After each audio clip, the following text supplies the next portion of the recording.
Hello, hello, everyone. Welcome back to another episode of the Max Potential Habits podcast. Psyched to have you here. Today, we have a super inspirational guest interview. You all know, if you've been here for a while, that this is your place to come each and every week for tips, tools, and inspirational interviews from people that I find in whatever magical way I find them, usually online, and I have some sort of connection with them, and Joey is one of those guys. So I was on LinkedIn, and we just had this great conversation back and forth through DMs.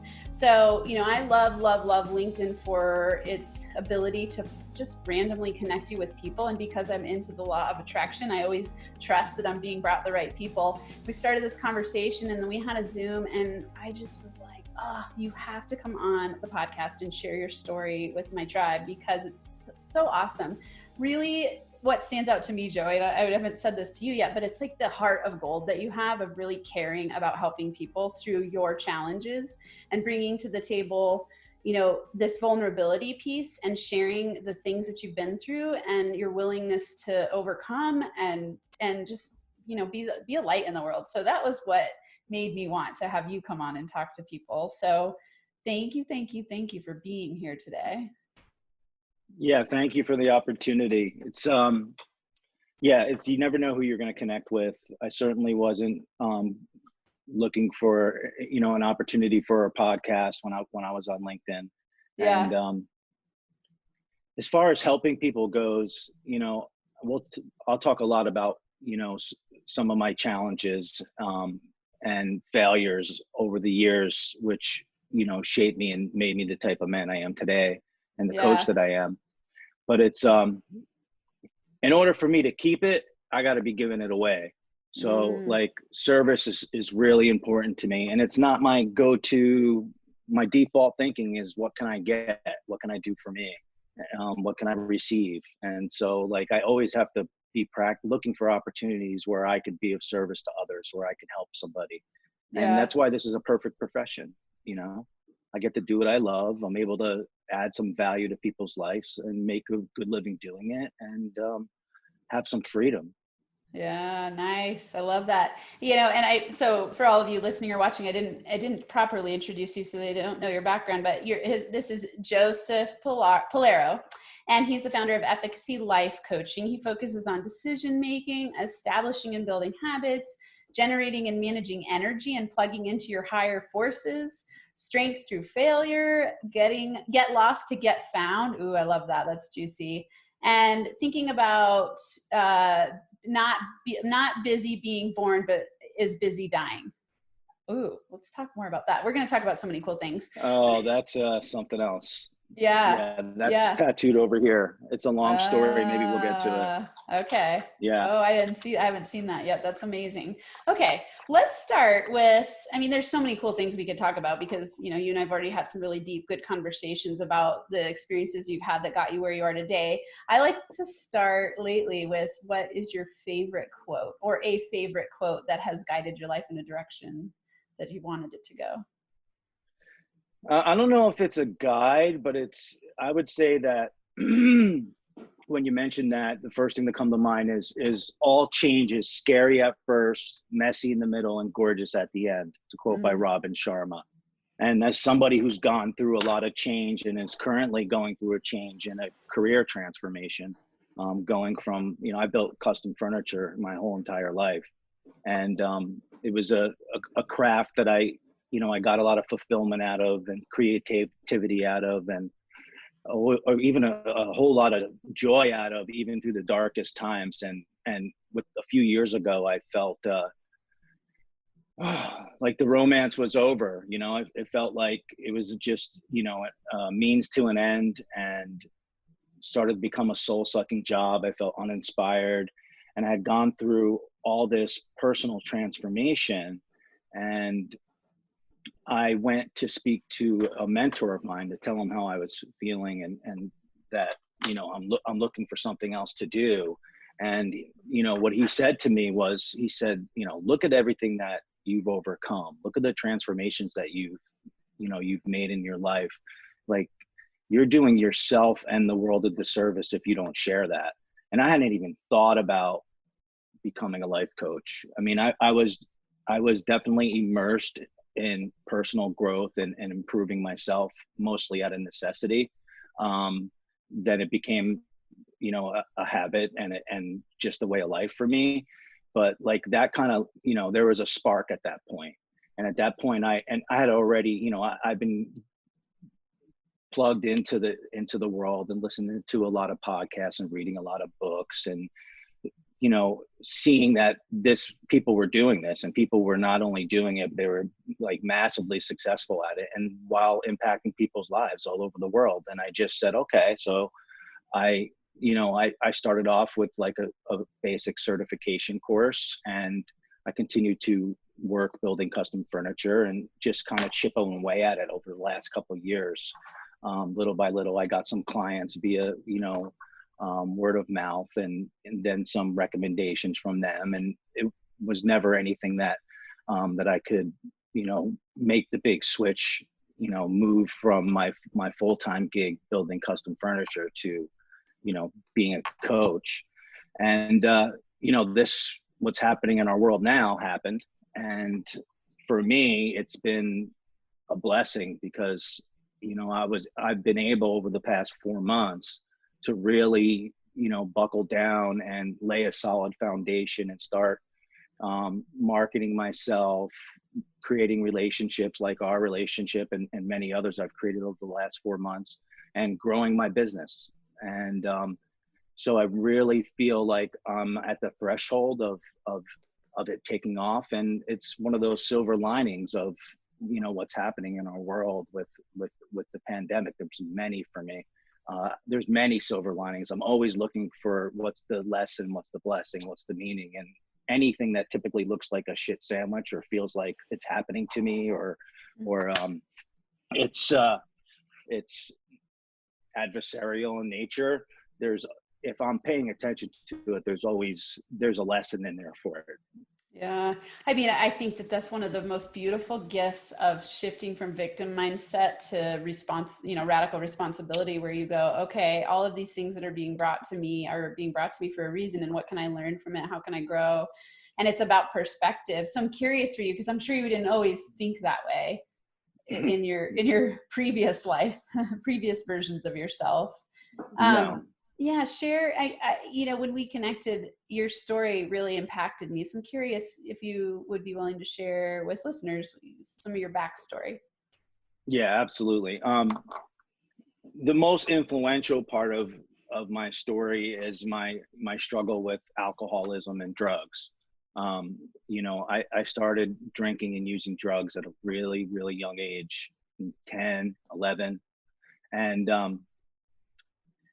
I was always pretty much able to manage what was going on outside, mostly due to, my passion for sports. And so I got good grades, and I kept it under wraps for a long time. And, I went away to college and I played college football, and that was the only thing that really mattered to me was sports. And in order to comply with team rules and things of that nature, I kind of was able to, manage it. And, once my sports career ended early due to multiple injuries and surgeries, it just took off, and it completely enveloped me, and it became my number one priority. And, it took me to really dark places for 20 years of it. I basically ended up in the end, I was homeless. I had a $300 a day heroin habit. I was worthless, penniless, homeless. I'd been alienated from, well, let's just say I pushed away everybody important in my life. And I had hit a bottom, and it wasn't the first bottom. Like multiple times over the course of 20 plus years, my alcohol and drugs would become a problem, and I would need to get cleaned up and either, a nudge from the judge, so to speak, either by the law or the family or the girlfriend or the boss. And I would always do that. I'd go and get clean, and I would stay clean for significant periods of time, sometimes even more than a year, without any intention of ever like stopping. I was just wait until the smoke cleared and then get back to doing what I was doing. And, I suffered most consequences associated with living a life like that, short of long-term prison and death. Inability to form relationships with other human beings, in and out of institutions, health issues, all type of really dangerous situations, from multiple car wrecks to being in places where I ended up on the wrong side of a gun, and just really, really, really messy. And the shocking part about all this is I never realized that I was being protected somehow, and you talked about the victim mindset, and my mindset was like, I've been dealt this life. And the truth is I chose that life, and I had like this victim mindset, like,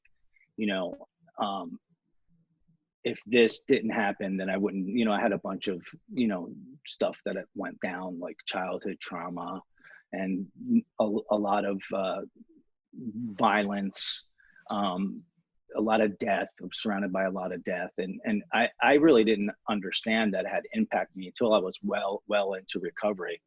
And, I never could see that, like, if things were fair, like, I think it's great that life isn't fair, because if things were fair, I would be dead or in prison. And I was protected.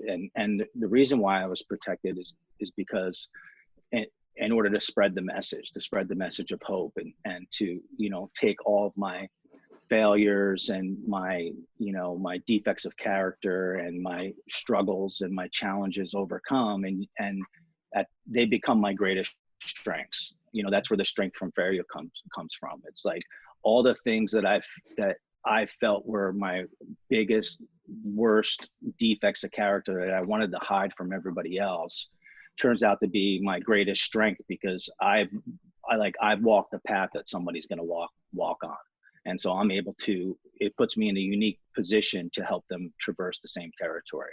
Mm-hmm. So you can interrupt me anytime. It's like, this is something that talking about this is what I do. No, I appreciate your willingness to share. And I'm just listening, and whenever anyone shares, I always honor the space of whatever you want to say. And what was happening in my brain just that was amazing. It's like me imagining my listeners listening to you, and it striking some chord in them of like, awesome. Thank you for sharing your deepest, darkest moments, so that they can also have permission to do the same, and that we all are in this together. And maybe their darkest moments weren't as, quote unquote, dark or deep as yours, but we all have them, and we can all turn to hope, and we can all shift. And, I would love it if you'd share what happened for you when you actually decided to really make the change. What did that for you? I wish I could tell you that I made some sort of decision to change my life. I did mention like the type of bottom that I had hit, but I had hit many bottoms, and there's always a bottom below a bottom. And on August 20th, 2009, when I checked into a detox, there were certainly higher forces at work that day, because I had no intention of getting clean and sober. I wasn't done. So what made you check into the detox center? I was at the end of the line. It was, like I said, I was homeless. I had a $300 a day heroin habit. I had no way to support it. Things were getting really desperate. And there was an intervention, a family intervention. And I just was like, all right, well, I guess, I'll go and, do my time, so to speak, and until I can come up with another plan. Yeah. To get back to doing the things that I really want to do. I was just buying time. And what, looking at it in hindsight, I mentioned, a higher power and higher forces. When I look at that in hindsight, I was doing everything that my brain was telling me not to do. Like my brain was telling me to run, but I checked into detox. When I got out of detox, I had some friends and family pull together and give me an opportunity to go into a rehab. My brain was telling me run, but I went. And this continued throughout my recovery, where, especially early recovery, where I feel I was being carried by a higher power or God or whatever it is that you want to call it. I was being, either carried, pushed, pulled, dragged against my own will. There was a certain point in my recovery when I made the conscious choice to commit to this 100%, and to, not go back and go to any lengths and everything in my power to, stay sober and to heal and forgive and help others. But that was down the line a long bit. But part of my journey of sobriety was, once they removed the alcohol and drugs, and I hit a point where I felt like that, that monkey that was on my back, so to speak, or that, that thing that I was carrying around all the time that I didn't understand. I didn't know why I was doing what I was doing. I really didn't have a good answer for it, which is super shocking to me and says a lot about the disease of alcoholism and drug addiction. Is like, you would think I would know what I was getting out of it. I've been doing it for 25 years, regardless of any consequences. So like, I must be getting something from it. I had no idea. Why I was doing what I was doing. It's one of the most powerful things you can do. It's actually in DMRT method that I'm trained in, that to ask yourself, what am I getting at? What are the benefits I'm getting out of this in any, addiction pattern? Because you wouldn't be doing it if you weren't getting something out of it, right? But we tend to be unconscious of what we're getting out of it.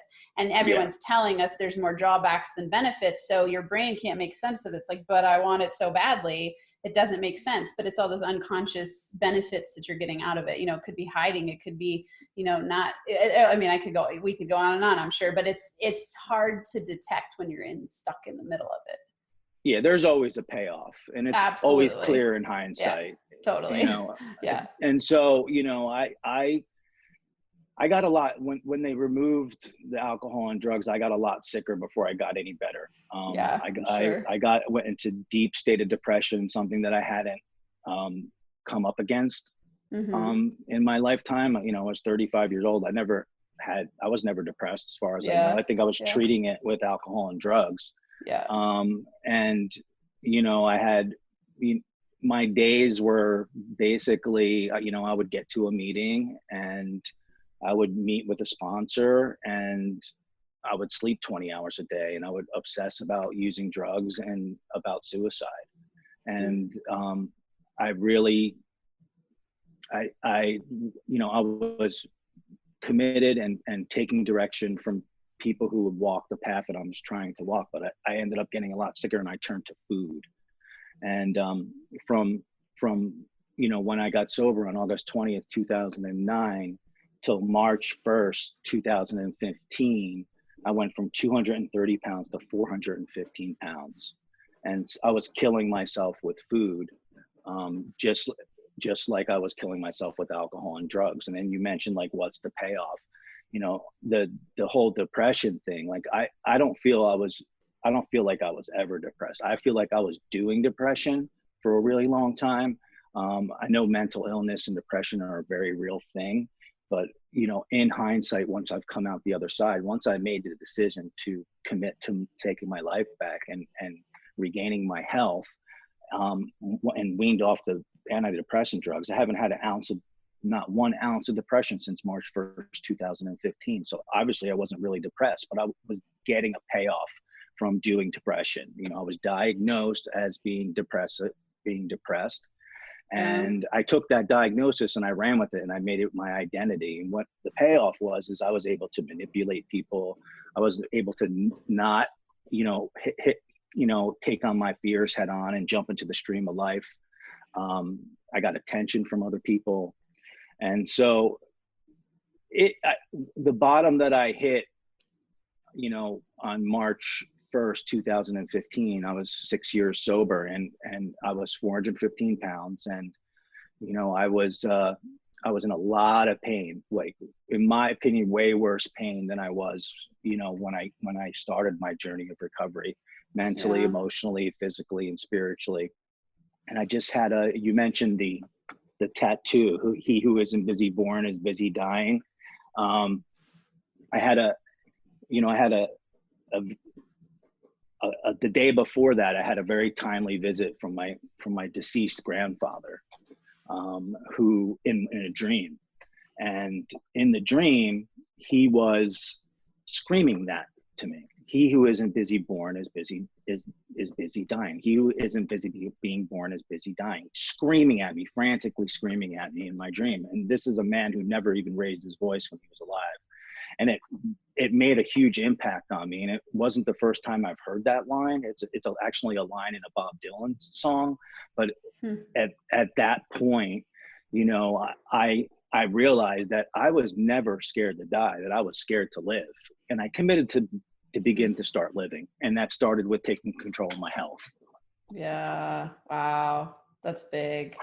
I think that there's so many people that wouldn't be able to admit that, that they're more scared to live than to die. And thank you. I mean, really, really incredible wisdom in all of your shares, and vulnerability, and even being able to say, it's like talking about suicide, talking about being at the bottom, talking about, transferring addictions from one to another, depression, owning it, claiming it, like that's big stuff. I mean, thank you. It's courageous to be able to speak that. In my mind, it's courageous to do that publicly and really share the hard places that you've been, and then where you're going today. I would imagine, you said March 1st, 2015. Since then, it sounds like you've really had a massive shift, and you have that date marked in your memory. Was that dream that day, or was it was the day before that day? Okay. It was the day before that day, and that, like, I woke up that day completely committed to taking, to starting to live.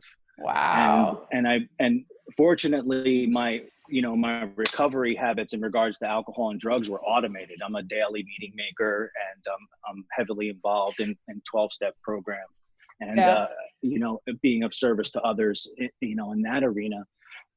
But I had to really, like I said, I was killing myself with food. Yeah. So, I had to, not look at the little picture. I had to chunk it down into really small bites and start with really, really tiny habits, really simple. I started with, like, drink 60 ounces water a day, walk 10 minutes. It was super important for me to start taking control of, like, my mental and emotional hygiene. So, like, no negative self-talk, no exceptions. At the end of the day, looking at what I have to be grateful for and what I did well that day, which is super important to me, because I had, like, zero self-worth and self-esteem, and my default thinking only sees, like, what it is I'm not doing. Like, what it is that where it is I'm falling short, how I'm not enough, what I should have did that I didn't do, what I have that someone's going to take, or what I want that I can't get. Like, that's my brain. I still wake up to that brain every day. So I have to counteract that, and I counteract that with a whole lot of other good habits to ensure that I keep a good attitude, and I pay attention to, I can't control my thoughts necessarily, but I can control my thinking. I can control what I'm paying attention to.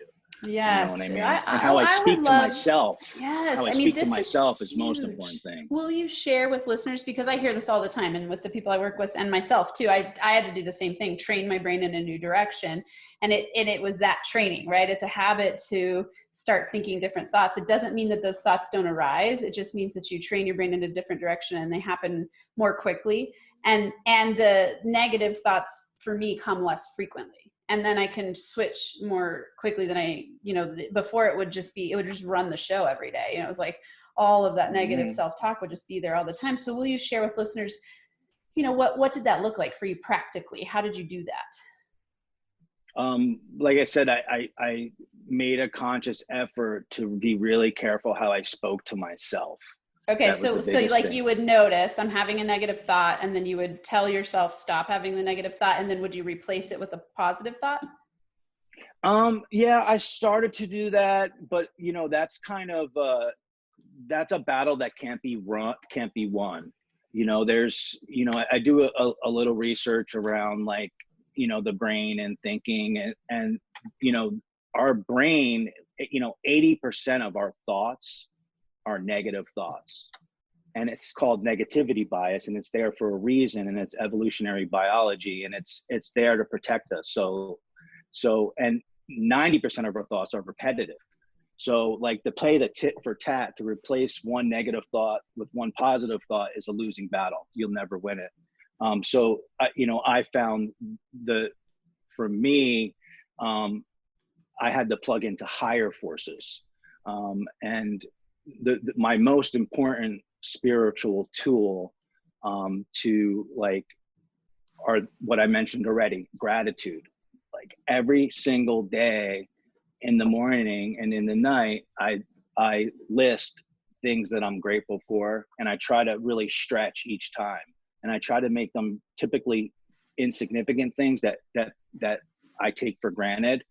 And somehow, like gratitude is a force that gets up in you and moves you, like the truth. And, like, so when I go to negative thoughts, I go right to gratitude, and it doesn't take long before those thoughts get transformed. The replacing one negative thought with a positive thought never worked for me. I don't Yeah. That Yeah. really doesn't Well, work. And paying attention to what I'm doing well. So, yes. But which is like, gratitude, really, right? For yourself. right, yeah. Yeah. So I mean, I think of it as we're energetic beings. So if you're in a negative state, your energy's low. Gratitude actually raises your frequency and shifts you in a new direction, which then you tap into different thoughts because you're focusing on gratitude, and what you focus on expands.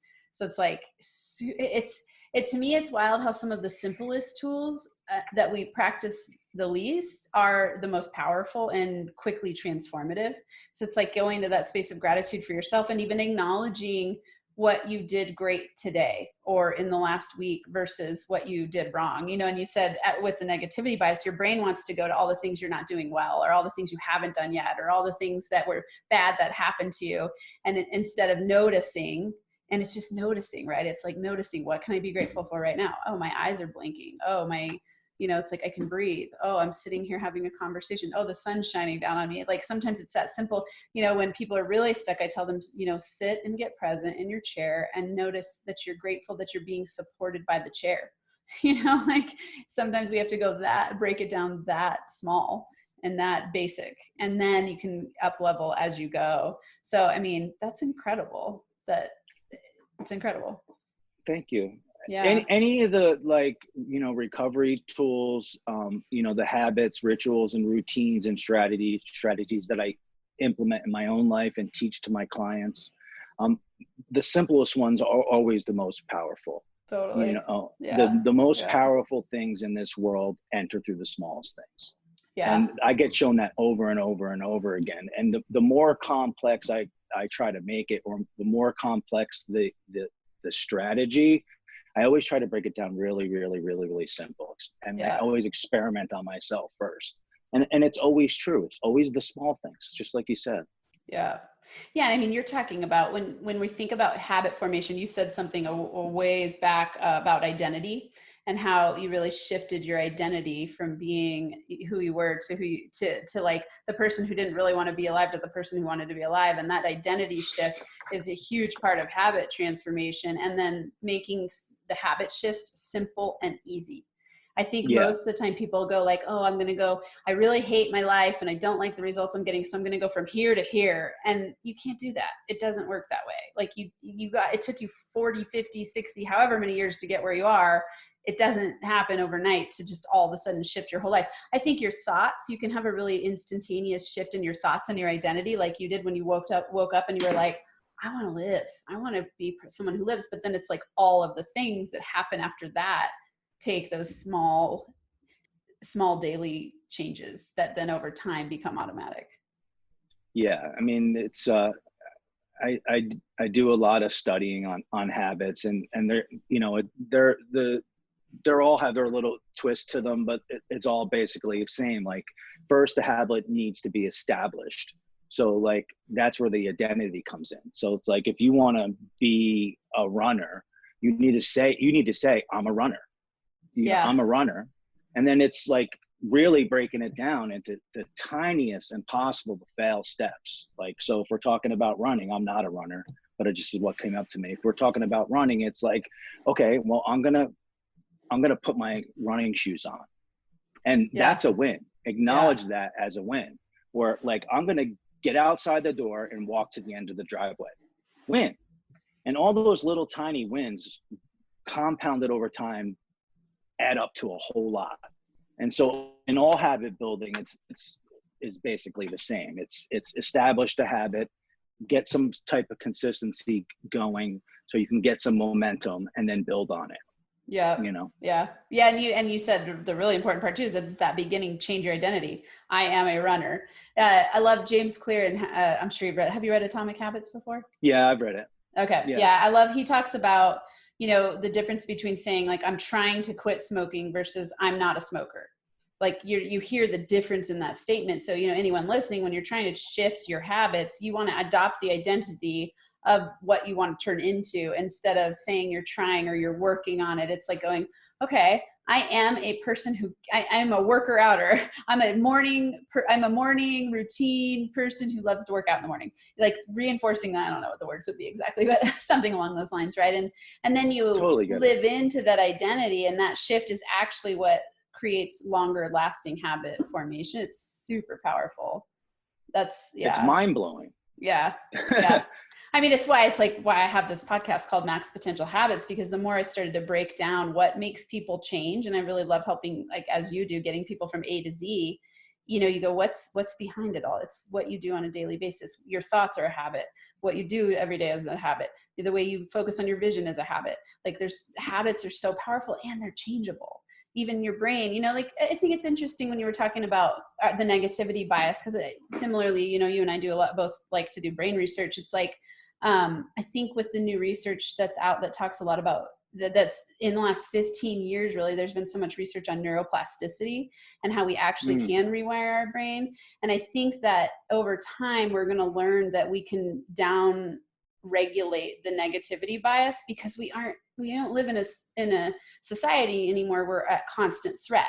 Our thoughts make us feel like we're at constant threat, but we're really not in daily threat of our survival for the most part. Let's say, most of the population isn't living in a space where they're constantly at threat, like our brain development way long ago needed to be, when we had a constant survival threat going on. And so now we make that story up in our minds, and we've wired our brain in that direction. And now it's our job to train it to where we don't have to live by the negativity bias. I'm so curious what you think about that. Like, oh, I mean, it doesn't serve us anymore. I mean, it's not like I'm in a dark alley in Newark, buying drugs. It's like, I wake up to that stuff, and I'm in a safe apartment, like snuggled up in bed with my dog. Yeah. So, it's a lot of it has to do with, the natural cortisol levels when we wake. And there's ways to regulate that as well. And there's lots of ways to regulate your thinking. You can influence it with, the food that you're putting into your body. You can influence it with, keeping a clean environment. You can influence it with, surrounding yourself with a positive peer group. You can influence it with exercise, sleep, and then whatever types of stress reduction or stress management, type tools. It all goes back to the brain. It's all about brain health. Mm-hmm. Absolutely. So that's a really good point. Yeah. Yeah. I would love to know, when you started down your path of shifting and deciding you wanted to be alive, it sounds like AA has been a really big community, and it's now what you do. You work in that community a lot, correct? Yeah. I mean, it's vital for me. It's the baseline for my entire life, because nothing happens if I don't stay sober. Like there's no there's no business, there's no friends, there's no family, there's no health, there's no, alls I do is destroy things, and Yeah.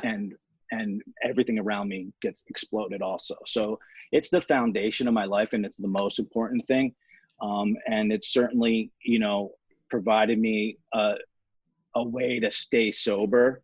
And part of how I keep it is by giving it away. So I'm in those rooms every day looking for new people and see how I can help them.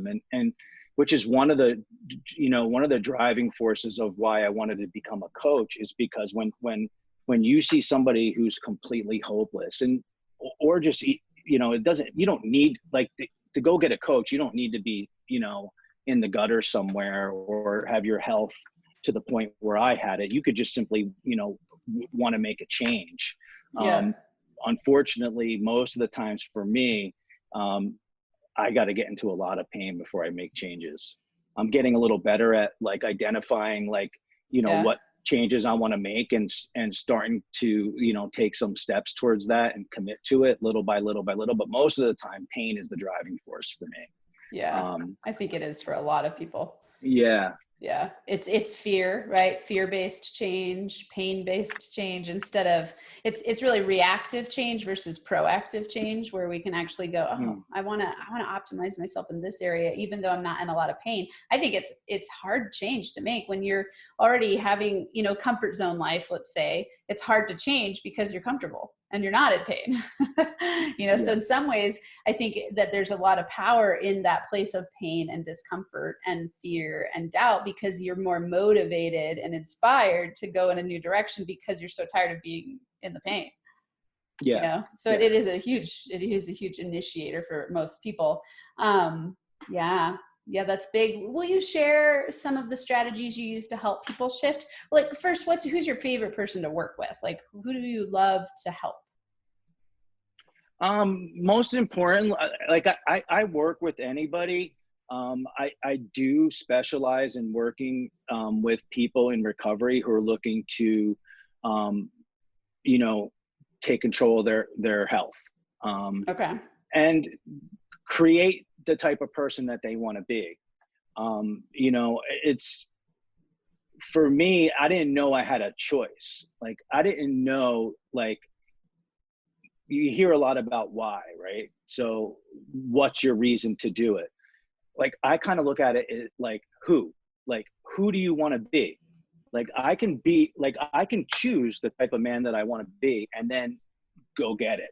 So anybody can do that. So how I work with clients is, it's not a cookie cutter type thing. I think it's more of an art form, and everybody kind of needs it differently, but it's got to start with clarity. That's like the first step, is finding out, on my part, is to truly understanding that person, and actively listening to them, and understanding what it is that they're, how they operate, and what it is that they're trying to do. So clarity around, like, okay, exactly where are you? Like, what's your truth? Like, for real, where are you?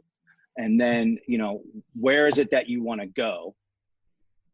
And then, like, why it's important to you, what's in the way, and then identifying, like, what their strengths, their virtues are, and trying to create systems in order to help them bridge the gap from where they are to where they want to go.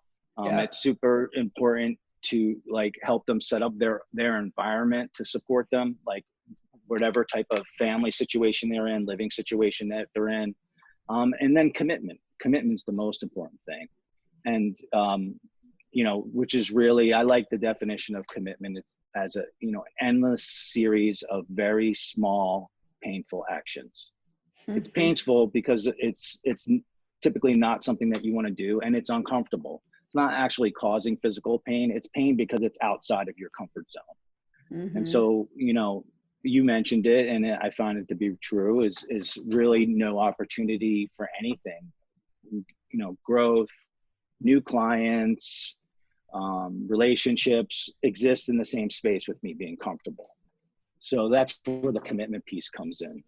And then I usually start operating, in the area of habits, start them building some, some healthy habits very slowly that align with what they're trying to do, whether that's improve their health, their relationship, their finances, whatever it is that they're trying to accomplish. And it's to be, malleable and willing to shift gears if things aren't working for them is important. Yeah. So that's where I start off. Yeah. I mean, that's always that's where huge. I start.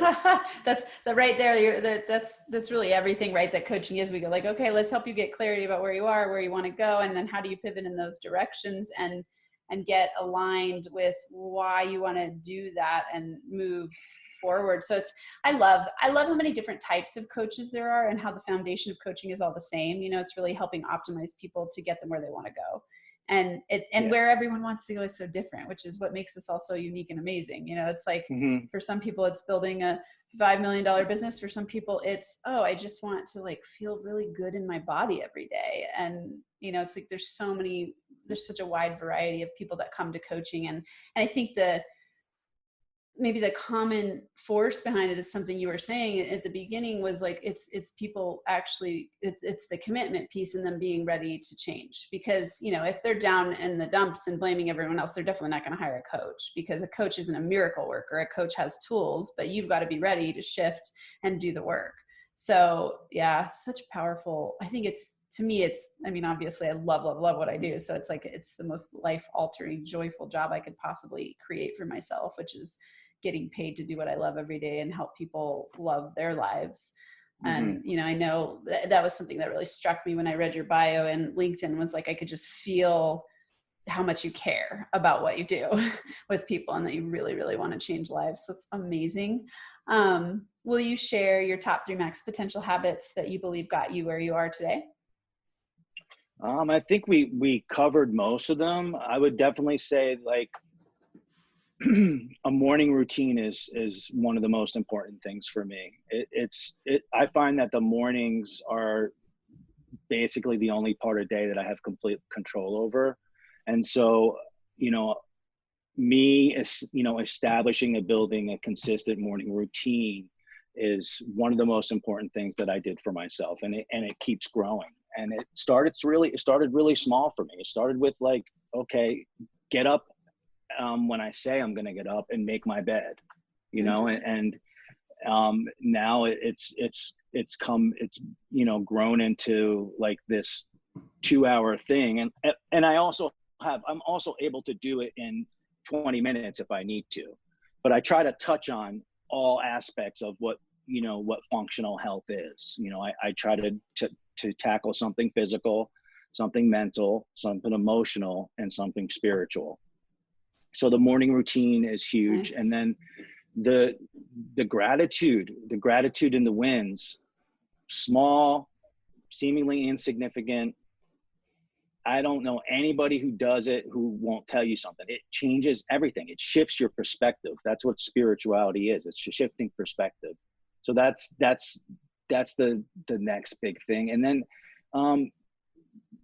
decision making is super important. Like it's, we're talking about the brain, and, being an indecision is a really painful place to be. And it takes up a lot of bandwidth between our ears. And, our brain being 2% of our body weight consumes 20% of our energy. So like having a decision, clanking around in our head without without making it is really bogs the system down. It destroys our focus, destroys our energy. So making decisions was huge for me. And one of the ways I do that is right off the bat, I categorize it into, if I have a decision that I need to make, because the brain doesn't like open loops. So like beginning and ends.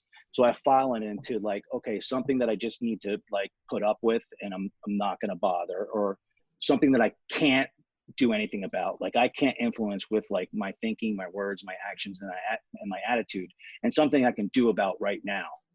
So I automatically file a decision in one of those 3 categories and keep them there, and then start working on the one that that I can do something about right now. And that's great. Decision making, like for me, one of the strategies I work with for myself and I try to teach to my clients is more of a physical test. It's a body test, because I believe that there's intelligence that lives in our body that bypasses our intellectual thinking, our mind, our ego, our logic. And so I get quiet, however that is for you. But I typically, I do some breath work, and I try to get really present and quiet. And I ask myself the decision that I'm going to make.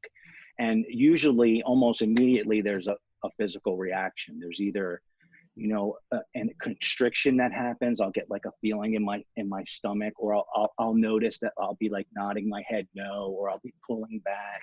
And that is telling me, that's giving me a really solid no. And it's not happening between my ears, which is a shit show, which is what we talked about. It's happening in my body.